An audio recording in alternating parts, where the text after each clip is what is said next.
Afghanistan's $80 million a week cash influx. Aid or enabler? Is the U.S. inadvertently funding the Taliban regime with millions in cash shipments?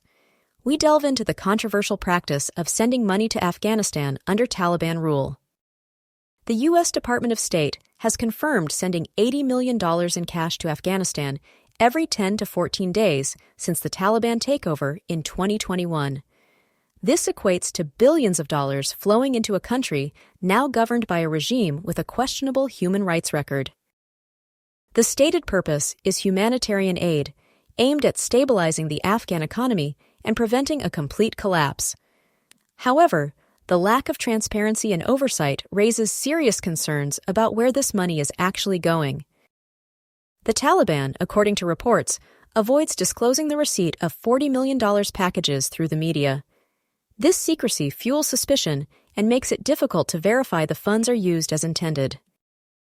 Without transparency, it's impossible to ensure the money isn't being diverted to support the Taliban's operations or enrich its leaders. This lack of accountability undermines the very purpose of the aid.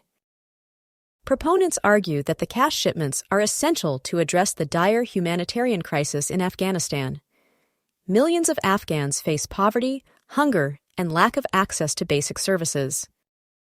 Stopping the aid could lead to widespread famine and further destabilize the region. The argument is that some aid, even with risks, is better than none. Critics argue that the U.S. is effectively funding the Taliban regime, directly or indirectly. The cash influx could be freeing up Taliban resources for other activities, including suppressing dissent and supporting terrorism. The long-term consequences of this policy could be detrimental to U.S. interests and the stability of the region. Is short-term humanitarian relief worth the risk of empowering a hostile regime? Are there alternative ways to provide humanitarian aid to the Afghan people without directly funding the Taliban? Some suggest channeling aid through international organizations and NGOs with strict monitoring mechanisms. Focusing on direct assistance to vulnerable populations, such as women and children, could also be a more effective approach. Exploring these alternatives is crucial to ensure aid reaches those who need it most. The Afghan people are caught in the middle of this complex situation. They desperately need humanitarian assistance, but they also fear the consequences of living under Taliban rule.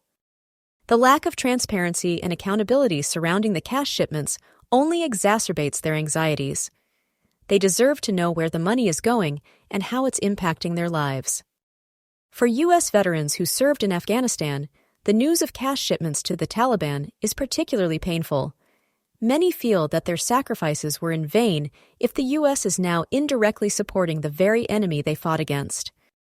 The policy raises questions about the long-term goals of the U.S. involvement in Afghanistan and the legacy of the war. Their voices deserve to be heard in this debate. The situation in Afghanistan demands greater scrutiny and accountability. We, as taxpayers, Afghan citizens, international observers, and veterans, must demand answers from our government. Contact your elected officials and urge them to investigate the cash shipments to Afghanistan. Support organizations that are working to provide humanitarian aid in a transparent and accountable manner. Subscribe to this channel and share this video to raise awareness and spark a national conversation about this critical issue. Only through collective action can we ensure that aid is used effectively and ethically in Afghanistan.